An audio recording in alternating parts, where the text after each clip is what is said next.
முருகனின் வாலி தேவரிடமிருந்து வேல் பெற்ற கதை.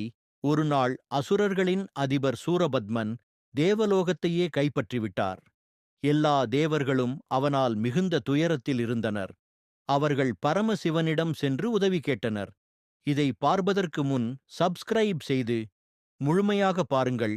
சிவபெருமான் அசுரர்களுக்கு முடிவுக்கான தீர்வு முருகன்தான் என்று அறிவித்தார்.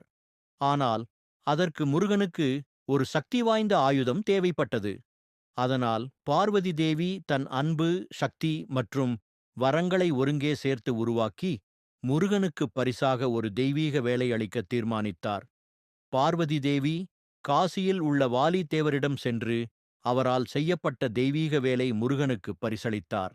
இந்த வேல் வெறும் ஆயுதம் அல்ல, அது பூரண ஞானத்தையும் சக்தியையும் தைரியத்தையும் வழங்கக்கூடியது.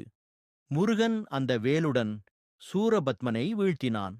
சூரபத்மன் முருகனின் கருணையை உணர்ந்து தனது தீய செயல்களை நிறுத்தி கடவுளின் பக்தனாக மாறினார். அப்போது முருகன் சூரபத்மனை 2 துண்டுகளாக்கி அவரின் ஒரு பகுதியை மயிலாகவும் மற்றொன்றை சேவலாகவும் மாற்றி தன் வாகனமாக ஏற்றுக்கொண்டார்.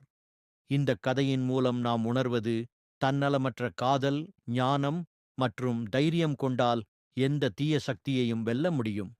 இந்த கதை உங்களுக்கு பிடித்தால் லைக் செய்து மகிழ்ச்சி என்று காமெண்ட் செய்யுங்கள். மேலும் இதுபோல கதைகளை பார்க்க தமிழ் கடவுள் சேனலை சப்ஸ்கிரைப் செய்யுங்கள்.